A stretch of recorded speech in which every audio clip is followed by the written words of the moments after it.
Hello, what's up? Welcome to Finsweet Live Community Day. Today we are joined by a very special guest, Emily Lonetto.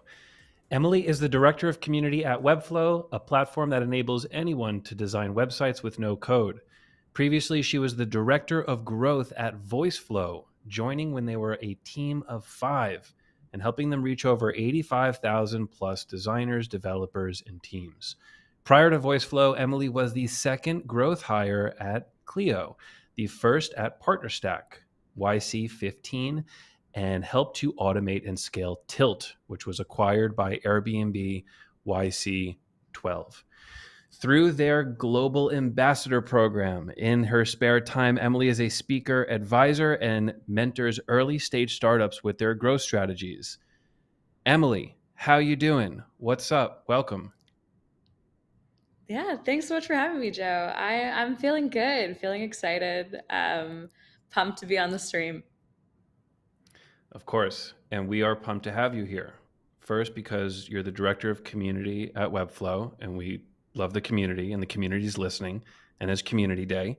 And also, we have Webflow Conf next week, which everybody is thinking about. So we'll talk today about Emily. We'll talk about Webflow Conf. We'll talk about maybe some business things. We may get into this. We're really going to see where the audience takes us here. So audience, please post your questions for Emily, whether it's Webflow Conf related, Webflow related, anything that you want to ask Emily related, and we will answer those during the stream. First, before we do that, let's go and say hello to the audience. Let's bring up some comments and say hello to the live audience. Zach, what's up? Hey. Excited to see you at Webflow Conf.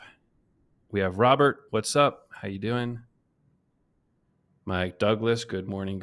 Hello. Dale Jensen. Great to see everybody. Corey, how's it going? Okay, let's say hello to Jake. Nice. Great to see you in here, Jake. And Walker. Yeah, everyone is here. We got the full crew here. Penny, how you doing? Awesome. We'll bring up a few more and then we will get down to business. Okay, Nick Jones, what's up? And Magdalena, that will be it for the hellos. So, Emily, what's on your mind right now with Webflow Conf just next week? What are you thinking? Oh my goodness. I feel like my mind's running a mile a minute right now. The team is so excited, and the office is so busy with all of us trying to get all of our ribbons tied, everything kind of ready to get in the hands of folks. But I think mostly I'm excited for like the calm right before the storm of like the biggest thing to take away from all of this is that it has been literally years since we've had this event in person, and being able to see how many people are excited and are coming together and are looking for more ways that they can actually meet a lot of the folks that they might have spent the last few years virtually hanging out with and probably know pretty well at this point. It's almost like a class reunion this time versus like the first time that they're meeting people, which I think personally is like making me very, very excited. Yeah, that's a weird feeling that you kind of know somebody, you've been working with them and seeing them for what seems like forever, for years, and then now you get to meet them in person. It's amazing. I remember at the first Webflow, not Web, the first conference, it was so weird to see people in a good way. Like, whoa, this is so strange that I'm seeing you right now. And back then, I think Webflow is a lot more underground, right? 2019, this was a little bit more quiet of a community, powerful community, but more quiet. And now it's grown significantly. This is like a whole different community. It's grown, seems to be exponentially. So How many people are going to be at Webflow Conf? It's going to be a lot, Yeah, right? so oh yeah, it's more than double the size of No Code Conf for anybody in the audience that have been there in 2019. Which to me, like coming in, I must have I showed up. I was supposed to come with one of the co-founders of VoiceFlow at the time, but his flight got delayed, so it was just me FaceTiming him, trying to show him what was going on, and like it felt so grand. Like it felt like there were so many people there. The concept of there's going to be more than double is kind of crazy. And then on the flip side, we're still doubling down on virtual.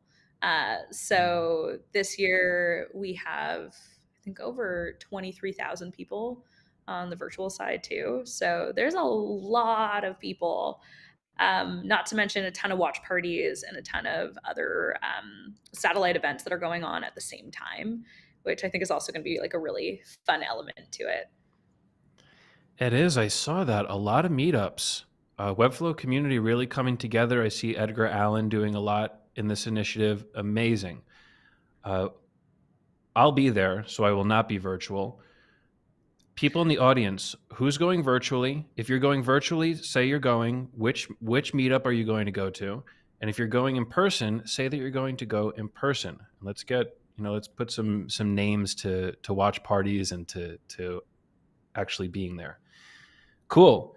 So what like tell me what you're doing from now until Webflow Conf to get ready. You say that this calm before the storm is starting, and like is there still a lot to do? Are you kind of good and you're just waiting for it to happen? Tell us a little bit about that. Yeah, so I think like where we're at right now is I would say we're like 90% ready, but that 10% is going to be like all of like the cherries, toppings, like incredible like surprises that I think are coming on top, and we've definitely even over the last few days have added a bunch. And I think ultimately my goal right now as I lurk in the office is trying to get even more of those things from like, oh, I don't know if like now's the time to like, no, like we should do it. um, so definitely working on those elements. Then also like a lot of the surprise and delight stuff of like realistically people are coming out, they're spending a ton of hours, whether it's virtual or in person, to come out to this event. So we're really just heads down on, okay, how can we go above and beyond in making sure that they have something that feels really powerful and like has that memorable feeling to it. So I think a lot of that, and then also just trying to taper down some of the antics in between McGuire and Greamer, as I think they're having a little bit too much fun with the keynote right now. So we'll see how that goes. Yeah, anything with those two involved, it's going to be interesting and funny. So that's great that they're running the keynote stuff. That's I didn't know that.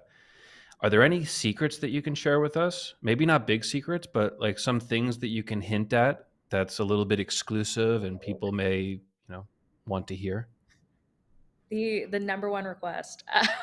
um, I think this year people are going to be really excited about some of the things that are shipping. Specifically, I would say to support some of our international users, which I think is going to be really exciting.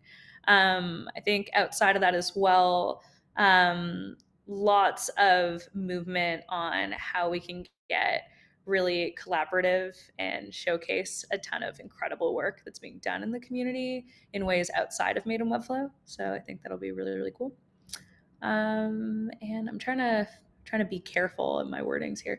I think You're giving just enough right. information for us to say, okay, I'm interested, but I don't know what this is. So nice. That's my It's good though. ideal. It's my ideal stretch. I think like the last one that I'm personally really excited about as like a serial tinkerer um, is we also are trying to invest in more ways that people can get experimental with Webflow. So I think from that perspective, we're still trying to see how much of that we want to reveal at the conference or how much we want to drip as a surprise before the end of the year. But we will see. That one's making me really pumped. Well, those all sound good. Benefits for international. We have other ways to showcase. And what was that last one? More ways to get experimental More in ways the to way get that you build. experimental, which everybody likes, right? That's a wonderful thing to hear to a lot of creators. Get experimental. I like that. I'd love to bring up what you said earlier about you're 90% there, but that last 10% is really difficult. I think that this is so true in everything business. It could be closing a new sale, it could be building a Webflow site, it could be really anything. That last bit of it, the details that weren't really part of the core 90% of getting everything together, they're difficult. So, can you talk a little bit about that? What do you do to get through that last 10%? Not just for Webflow Comp, but just in general. Yeah, I think the biggest thing, I think like both personally and then kind of working on the team is like to get through that last 10%, it seems counterintuitive, but you kind of need to take a step back to see the picture a little bit clearer and like give yourself a moment to kind of clear out of the mess. So I think in a lot of cases right now, I'm kind of like laser focused on the last few things that absolutely need to get done over the course of like the next day or so. And like Friday, this weekend, Monday, Tuesday is all about that. So trying to come back in with a fresh mind and give that. And then I think same with when you deal with this as a team, it's really important for us to do other things to get back into that groove. So even spending some time this weekend, not working in the office, but instead like, hey, can we go to? I mean, it's a little cold in SF right now, but can we like go to Dolores and can we talk through like some of the hard hitting things that we could possibly do that just like make that a little bit better.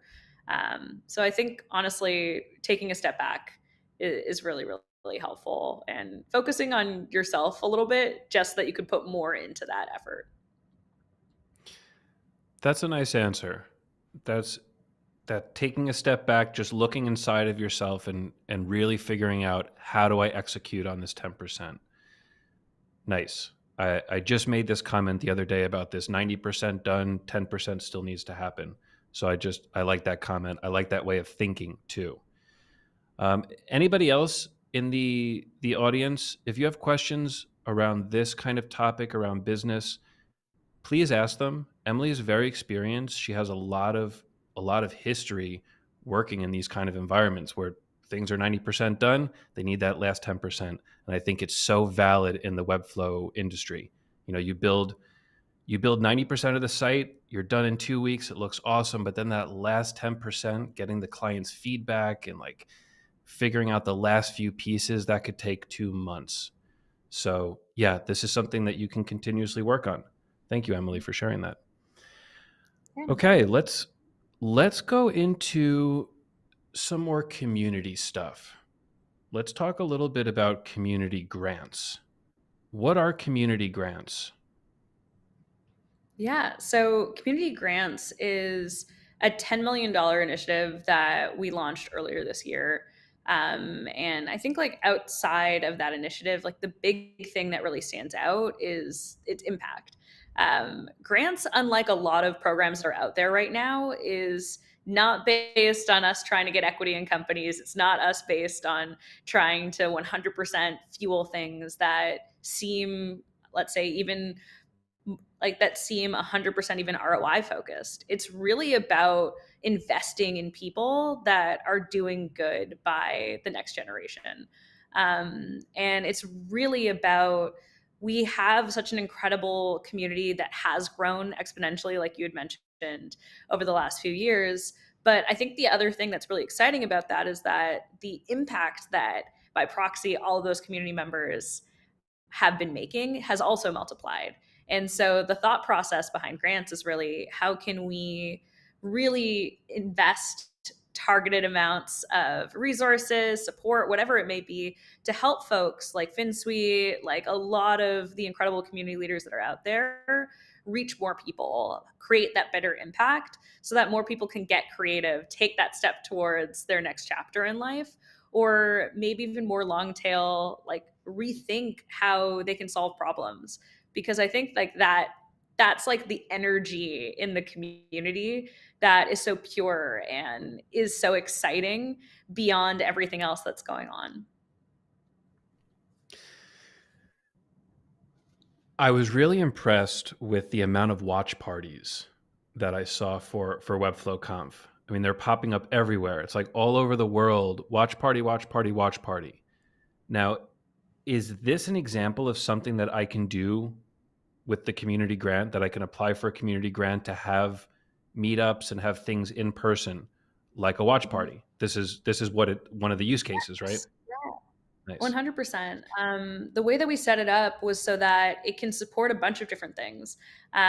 We definitely have a ton of applicants from folks that are community leaders who are looking for more resources so they can just have a better experience for people when they come out, or that they can, even in some places, like afford a space that's large enough, or afford resources or Wi-Fi, or even just connection for a moment. And I think like that piece is so impactful.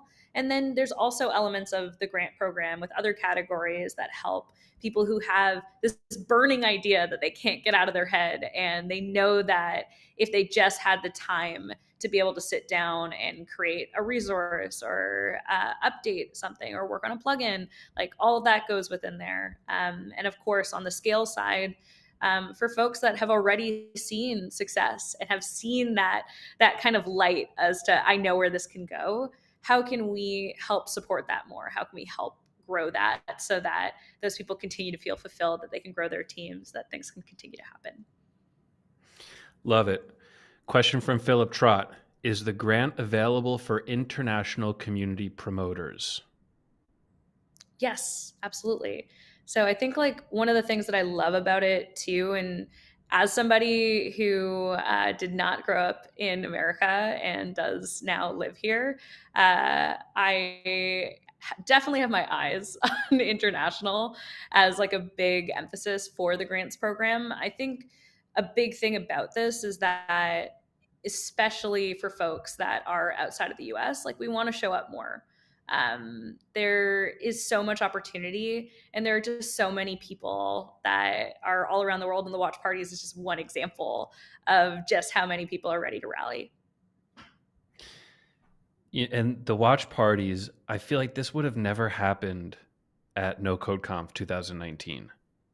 I don't remember any kind of watch parties forming, right? This people went to the event or they just watched the live stream, but it wasn't a big virtual event. And now with Mhm. the growth of the community, it's amazing to see these people pop up, these kind of teams pop up coming together and hosting the party together. So international, really big, double thumbs up on that initiative. Uh, I'm a huge fan of just the international part of this industry. So I love that answer. Let's see. Uh, okay, an interesting one from Gabe. Where was the most surprising place that somebody applied for a community grant? Was there any like country that applied for a watch party and you're like, whoa, I'm so surprised that we have a watch party in this country? Hmm. I wouldn't say I wouldn't say it's as much of as like a surprise per se, as much as like honestly, I was just like in awe, like 99% of the time whenever they would come in. Like we had I'm trying to think, like we had a watch party that had popped up in like a tiny island off the coast of Indonesia. And it was bumping. Like there were lots of people that wanted to attend, and I think like there's elements of that that are always exciting. I think that what really actually gets me with some of these watch parties is, in particular, in places like Japan, for example, where there isn't a lot of easy translation for a lot of the docs and the things in our product or things like that. I'm using Japan as an example just because I've seen a ton from this community as of late, but like taking the watch party and then doubling that down with like, oh, and they also translated like everything that's happening in the agenda and have also brought in people that are going to help to translate what's going on in there. Like that's crazy. And also it's one of those things that like I want to help to support because that's just one example of another language. And I know that this community, a big thing that's come up is that all of us do speak different languages. So what are the other ways that we can show up there too? So I'll leave that seed there, but it's definitely top of mind. It's it's so important. And yes, it's important that people from Japan, for example, can understand how to use Webflow. And then also, I like to think that the businesses in Japan will now start to benefit from the use of Webflow in their area. So if Webflow grows in Japan, that means more businesses will be able to interact with Webflow, use Webflow, and this is now an extra benefit, right? There's a line of benefits going down as we become more international as a community. So that's, yeah, 100%. I'm a huge fan of that. Now, question from Mike Douglas, a question about applying. First, I'll ask, Mhm. how do you apply? And then Mike says, will the period to apply to the grant program expire or be long term? So let's say I want to make an Yeah. action on this now. Where do I do it? And how long do I have to do it? Yeah, so it's a multi-year program. So you have years, um, but I think the benefit of that is you can apply literally whenever at webflow.com/community-grants. The way that we are currently working through that is we're going to actually be announcing the first batch of recipients at Webflow Conf.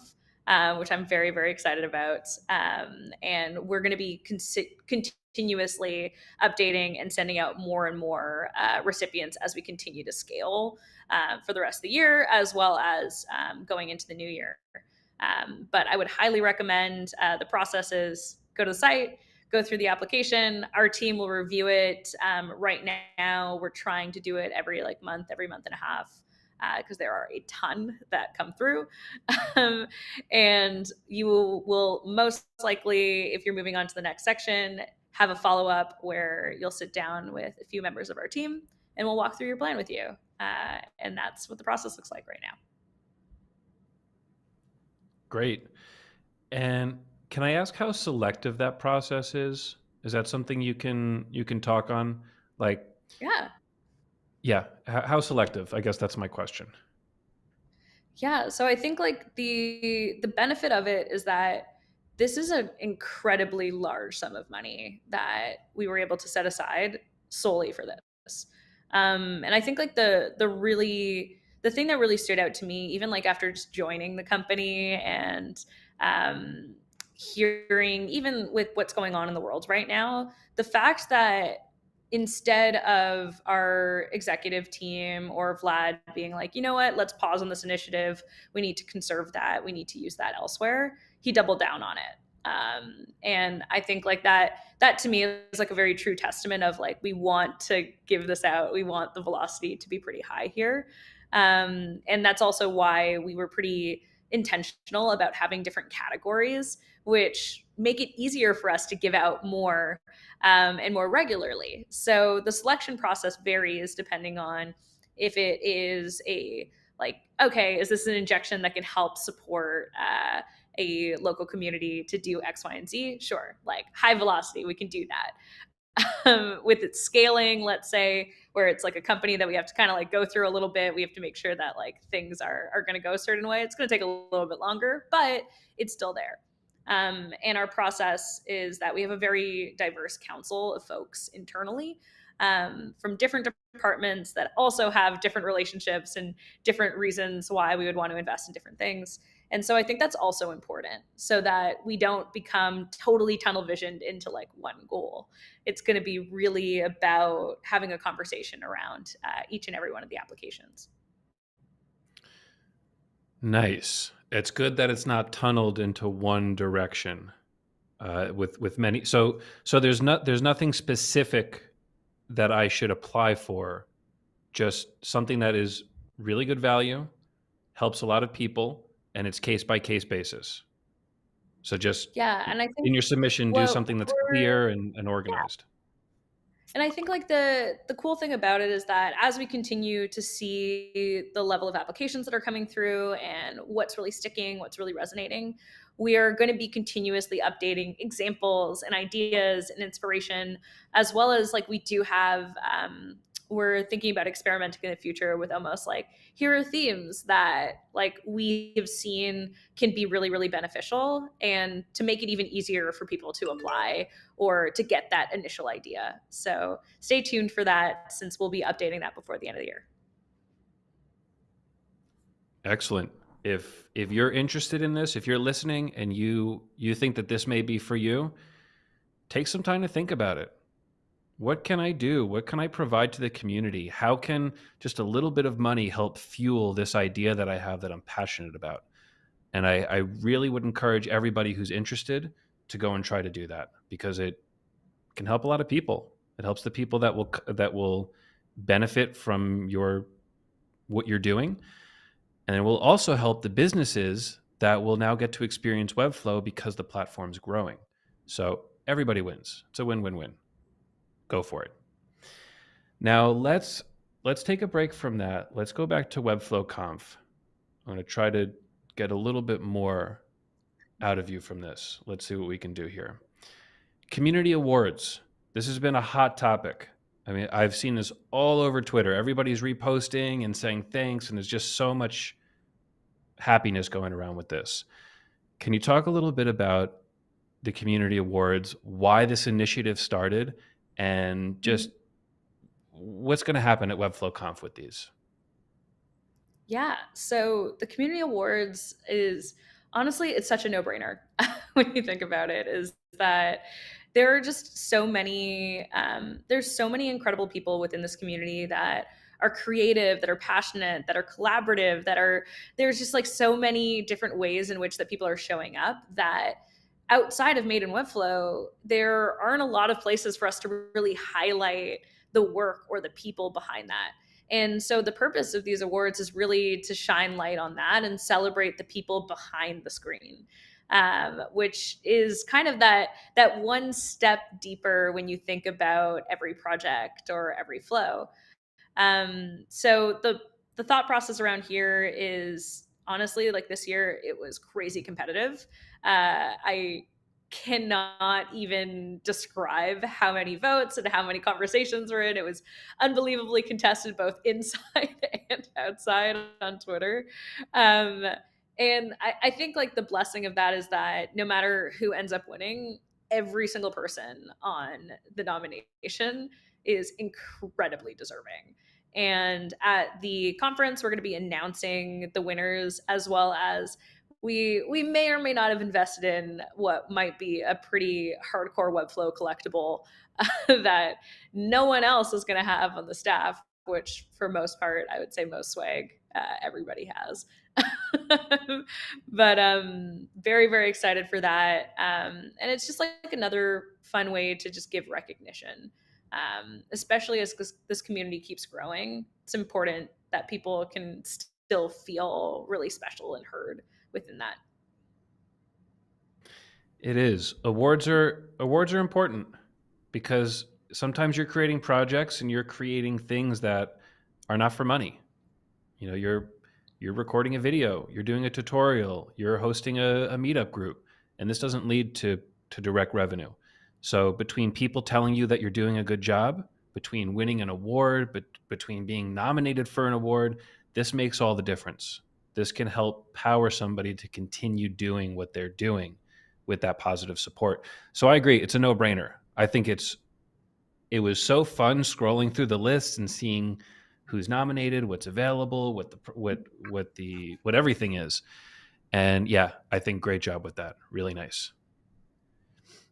And I want to Corey, give like a specific. Oh, sorry. I was going to say I want to give a specific shout out to Zach, who I'm pretty sure was the one who made like one of the most intense, well-designed like threads of like who he would think would be nominated for it even before we had announced it that our team actually went crazy over. So big shout out there. Wow. Zach, let's get a Zach comment. Let's bring Zach's pineapple pizza comment. We can always count on Zach to bring up the pineapple pizza.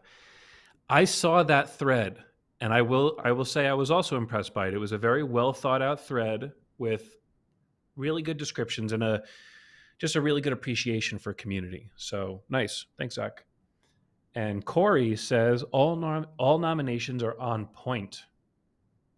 I have to agree. Great 100%. job. Yeah.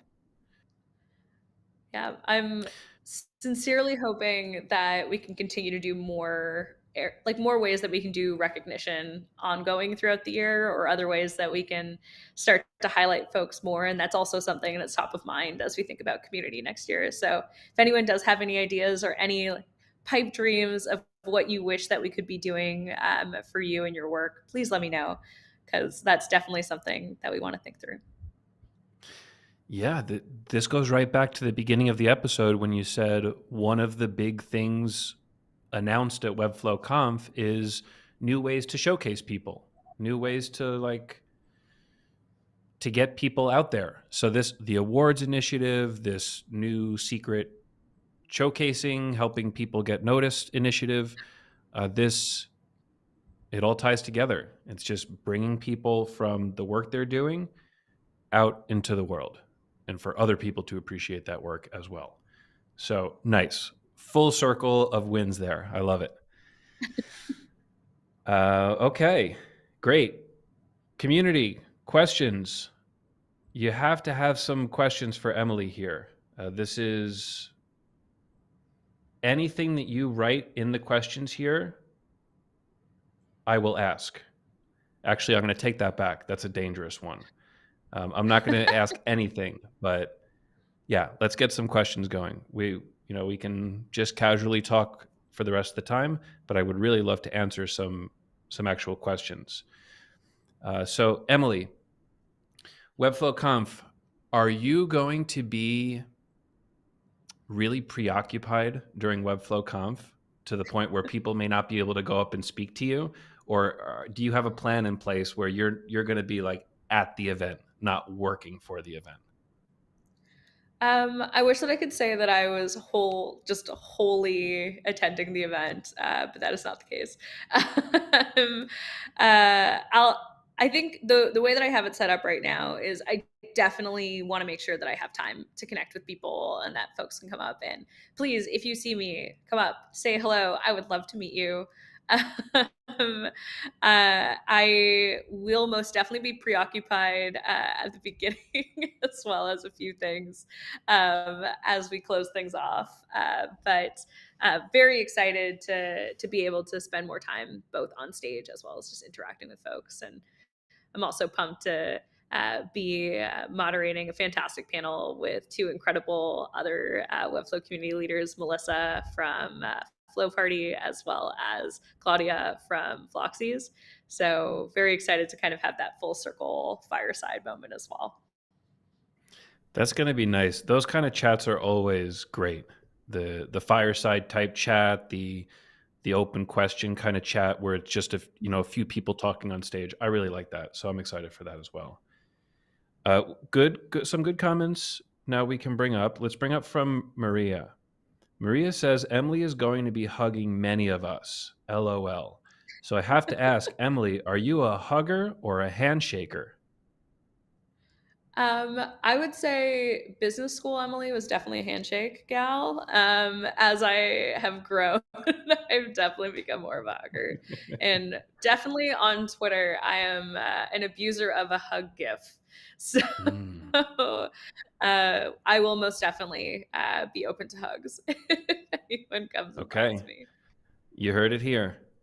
That's good. I come from New York, and it's a handshake state. It's not a hug state. Handshake state. And now I've moved to Mexico, and it's a hug state. There's no handshakes. Everyone's hugging. So it's a big change, but I find it really interesting that some people are handshakers and some people are huggers. So that's nice to hear. Let's bring up a question from Penny. What does Emily love most about her job? Nice question. Ugh, oh my goodness. Honestly, like the thing that I love the most is like it's never a dull moment. But I think that's because of the people that I get to interact with. Um, this is like one of like probably not even one of probably the most interactive job that I've been able to have where it's just so natural to be able to engage with everybody within the community and our customers and just folks that are building everywhere. On top of my team is just so freaking passionate, not only about what it is that they're working on, but how to help people. And that core just totally changes where when we do things that could otherwise be very dry, like fiscal year planning or OKRs or things like that, it's just so soulful in why we're doing things, and everyone's so aligned from that perspective that it's definitely not something that I take for granted. And I love that. Like I love working on things that feel good versus things that feel like a task. Joint passion. When people have the same passion, they come together and everybody's passionate together about the same thing. It just makes work easier, makes the job easier, makes your day to day easier. So that's great. Your favorite part about your role as director of community is community. Full circle. Yeah, That's great. it's the people. It is Yeah. 100% the people, and then also being in the office, antics from the team. It is also never a dove moment with them. I've been pranked several times. I've warned Joe and Reimer of that when they were in the office. I continue to be the butt of many jokes here, but keeps me on my toes. Good. Good. Yeah. McGuire is um, incredibly interesting, where you don't know he could prank you and you'd yeah, I don't know. I'd heard some amazing stories of McGuire and things he's done around the office. Really a great person. He'll be at Webflow Conf, right? Of course, Oh, 100%. walking around. I would say it's going to be much harder for people to get McGuire's time than it will be for me. If you can successfully get McGuire to take a photo with you, to do anything like that, if you tag me on Twitter with it, or if you send it to me on Twitter, I'll send you something because I guarantee you it's going to be hard. You've heard it I here will first. take you up on I that. will do it. And Yeah, great, Gabe. Let's get he's a going to clip hate of that I this. said that on this. But I this is my payback for Oh, everything. nice. Let's get a clip of that and just try to get it around on Twitter. The just that 10-second clip of go take a selfie I with feel like McGuire. I'm gonna pay the I'm kidding. price for this, but it's gonna be worth it.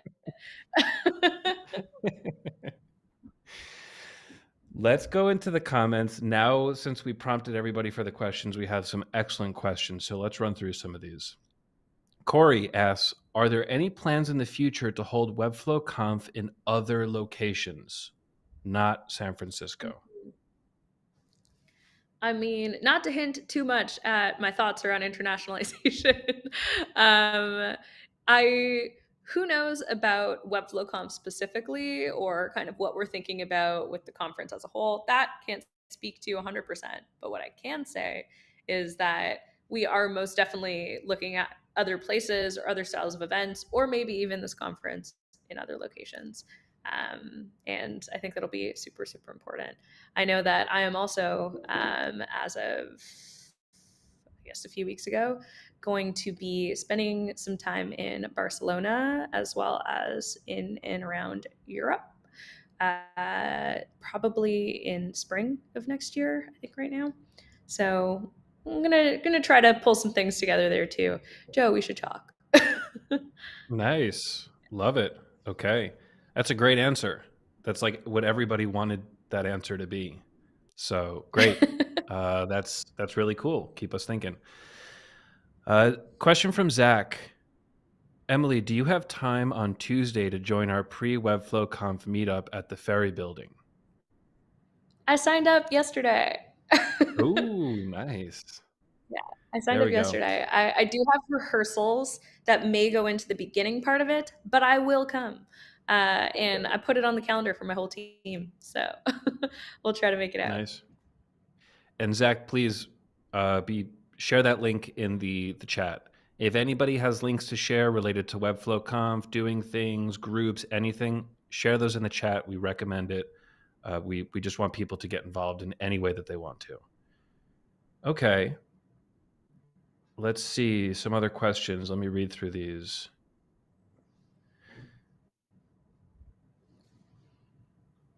Okay, interesting question from Hamish Duncan. Hamish asks, in the face of Zuck's obsession with metaverse and Twitter's new twit, which both feel abstract and frankly a bit weird, what do you see as the future of social media Mhm. communities? Yeah, I mean, honestly, like this is a really tough one. I think that I mean, for one, I do think that there is going to be more and more of a drive for people to find more like intimate groups to kind of connect with, as well as places that are kind of more of like that spray approach where you say something into the ether and hope that someone catches onto it. I do see more opportunities for, I mean, I'm actually very pro metaverse long term as someone who like grew up playing a lot of video games. And actually my first streaming was done pre Twitch for doing that. So like I'm pro. When the metaverse is ready, like I'm in. Nice.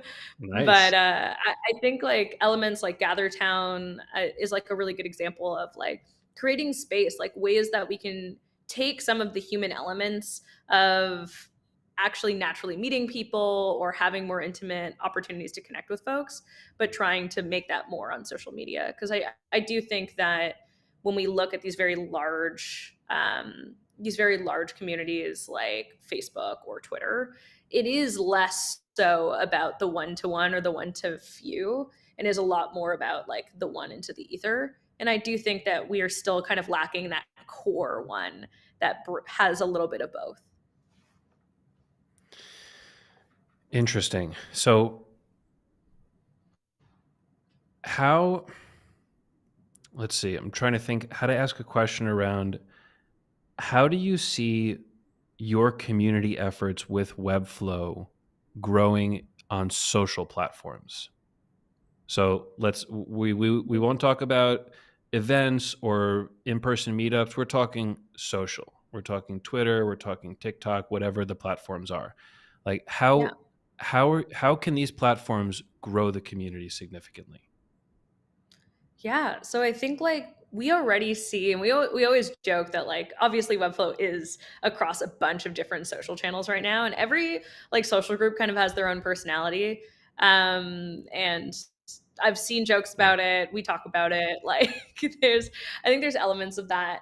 I think like where we can continue to double down on is like um, starting to think through, okay, if each one of these channels has a different personality, what are other ways that we can create more spaces for people to connect, for more people to connect or like find better connections within those groups so that they can kind of form their own like their, I don't want to say cliques because that's really not what I mean by it, but like basically like what is their themes, or like what are the things that drive people that one step closer to familiarity. And so that could look like having localized versions of different parts of our community that we're wholly investing in and have people that help to support full time. That could look like a much larger initiative where we launch with a language at a time or a country at a time or a persona at a time. So that can mean even like investing more into social strategies or channels for like specifically to students or specifically to developers or specifically to, I don't know, in-house marketers or designers who are like, help, I'm the first person on my team and I need someone to talk to. So I think like that's really where my head's at right now, is how can we use social to accelerate a lot of the things that are happening in the community and surface those things, but also like, do we break things out into smaller subsets that can have that closer connection, something more closer to maybe what some of the OGs in the community felt a few years ago. I'll bring up a comment from Glenn at the Flow saying Webflow Twitter is the best. And let's leave this comment up as we talk a little bit more. I totally agree that these different platforms have different personas. This is a really interesting thought. It's that people are using the same product, Webflow, but they have different ways to talk about it, different ways to describe it, different ways to present it. I have also found that Webflow Twitter is the best. That when I'm on Twitter, I see the same people over and over, and I feel like I'm knowing these people. And Glenn is a great example. I don't follow anybody on Twitter, so it's based on my likes and what I Mm-hmm. stop to scroll and see. And I'm seeing more and more of Glenn's work. And this is a way to showcase people, right? We keep talking Yeah. during this episode about showcasing people, and there's going to be new things about showcasing in Webflow Conf. There's going to be new initiatives with the grant program, and Twitter I see as a vehicle for getting people out there. And it's not even officially through Webflow; it's just getting people talking about Webflow, using the word Webflow in their tweets so that it gets shown to the right people. So this is a really interesting thought, this different personas and releasing different personas. For example, the for students or for beginners or someone from a different country that speaks a different Mm-hmm. language. So yeah, that was my explanation of why I think Webflow Twitter was the best and really important.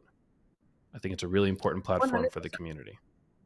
I love Webflow Twitter. I probably spend most of my time in there, and then probably peeking around on Reddit with my embarrassing username on Reddit that I should probably change. But I think like one of the things that I love the most about it is that I think where Facebook was like, I dare I even say like a decade ago.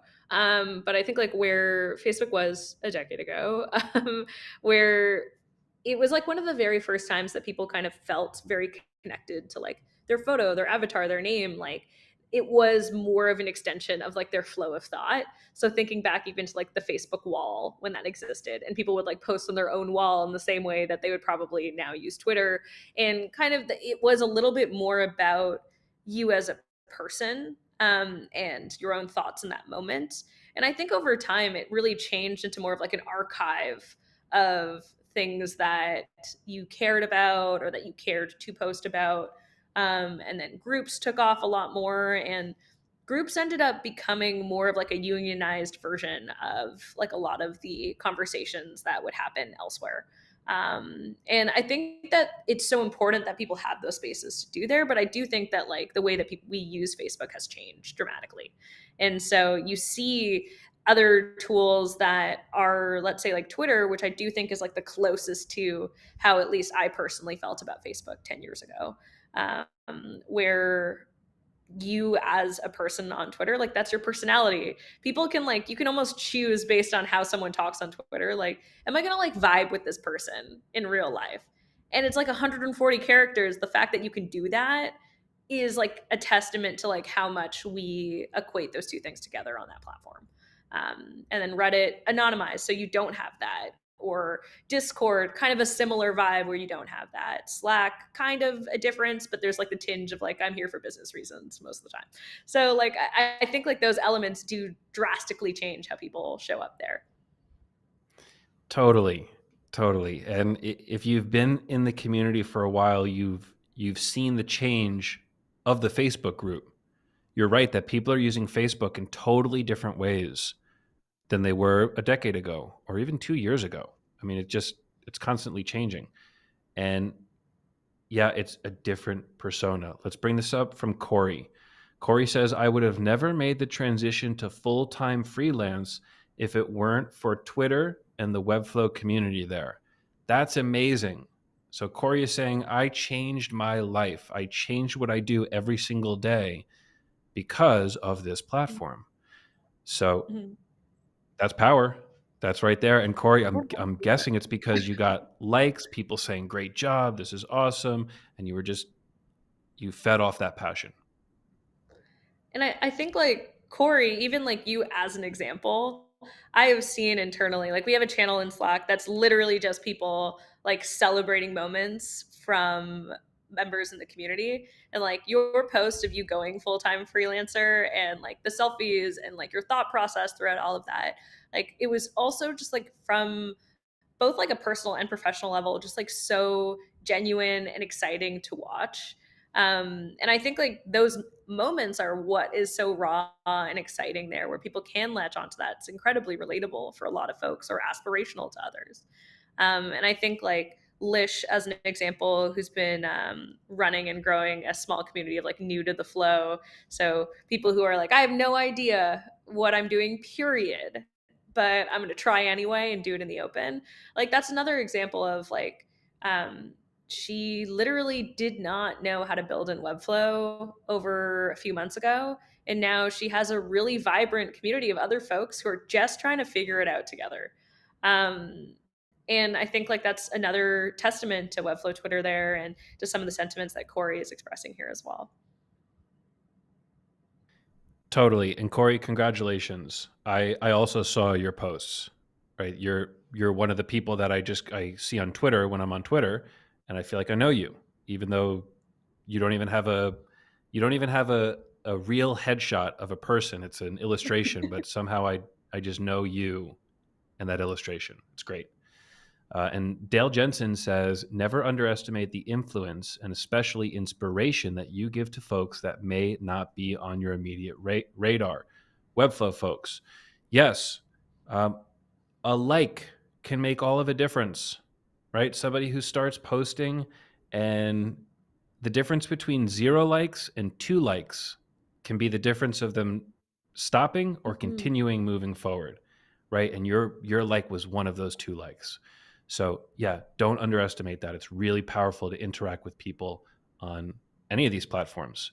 So, yeah, really, really good. Emily, anything to say to that?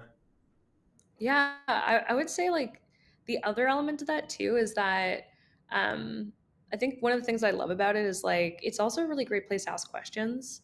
Um, I regularly, my like first place, even sometimes even before Google, is to go to Twitter. Um, just because like there is that personal element and like in particular with this community, it is by far one of the most sharing and open communities of folks that I have ever been able to interact with. And like even before I had joined the team, there were times where I would get stumped on, oh, like, hey, my hidden field isn't like passing through and it's like breaking all my flows. Please, somebody help. And sure enough, there's almost always somebody that's out there. And even that validation of even if someone's like, oh, like it's not the perfect answer to that question, you don't feel alone anymore. And I think like that's really the element that makes all of that exciting is that it's inspiring, but it's also it solves for isolation. And that in its own way is also an inspiring factor, like something that to go full back circle into you're getting that 10% done is like sometimes like that I'm not alone in this problem is enough to get you over that hump too. And this is even more important with the new remote work style, the new remote work life, right? When people were all going into offices, you kind of got some of that feedback and that support in office. But I know a lot of people, probably most people that are listening right now, are working in their house, in their own room. And we don't have that constant great job or that constant like. So when we go on these platforms, we can now experience that. So yeah, you can't underestimate it. We're we're in full agreement with that. Mhm. Let's we have 6 minutes left. So this is now the last time to start asking any questions. Anything Webflow Conf related, business related, growth related, community related. Um, Emily, I'll ask you a question. You say Twitter is Mhm. your favorite social platform for Webflow and for this industry. What's your second favorite? Ooh, good one. Honestly, probably Dribble. um, um, Nice. it, I definitely, as somebody who uses any sort of like creative building or just honestly like art in general as like a release, I spend a ton of time on Dribble, and probably also Pinterest. Maybe probably because I'm planning my wedding and it's cliche to go to Pinterest when you're doing that, but um, uh, I think that sometimes it's nice to kind of just take a break from some of the text based social platforms that are out there and take a look at some of the ways that people present in other forms. I would probably maybe put YouTube back up there as well, as I do watch a lot of streamers. I really, really enjoy them. In particular, like live builds. They're so cathartic and like just so satisfying.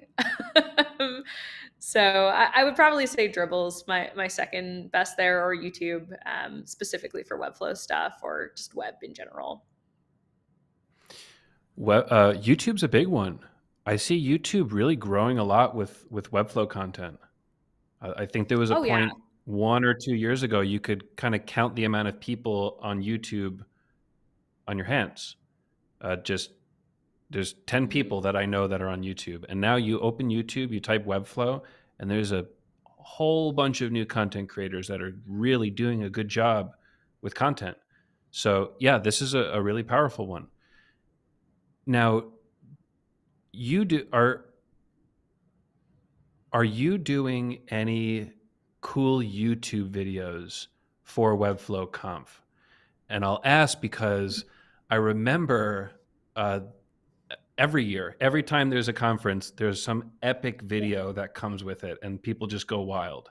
So, is there anything that you're planning, or should I have not even said that? I can't give anything away, but I won't say no. So, I think people are like one of the things that is so exciting about this is that there is kind of like that really like fun element that comes alongside Hmm. things that we are doing for this conference, and like the video I know in particular, like last year's was like an absolutely epic one. I remember just like losing my mind over it with my team at the time. So hopefully we'll be able to deliver and go above and beyond from that this year as well. Yeah, the last year's video was, I remember thinking like this is one of the best visual animation videos I've ever seen. It was that impressive. So yeah, we know Webflow, we know high production quality, right? I think Webflow kind of sets the tone for production quality across this entire no code space. And I mean, we know this. The university is world class. So I do expect everything coming out of the video media marketing side is just going to be excellent. We know that. Great. Okay. Uh, no more questions. We have Nelson in here. What's up, Nelson? How you doing? Hi, Great. Nelson. Yeah, I'm excited to see Nelson. I'm Cool. excited to see Uh, how many people are excited to see Nelson. That is what I'm excited for. Nelson is, you know, I think of Nelson as the founder of the Webflow community. He was really the first person that was doing community stuff, live builds, just talking with people, meeting with people, even if there was nobody coming, one or two people coming. So Nelson has been a real force throughout this community. And really, in the beginning, he was the only source. And I'm talking like this is like 5 years ago, or maybe 6 years ago at this point. So this is a Mhm. long time ago, but Nelson, really nice. Great. Okay. Emily, is there anything else that you want to say before we start a sign off here? Oh, it's always such like a loaded open question.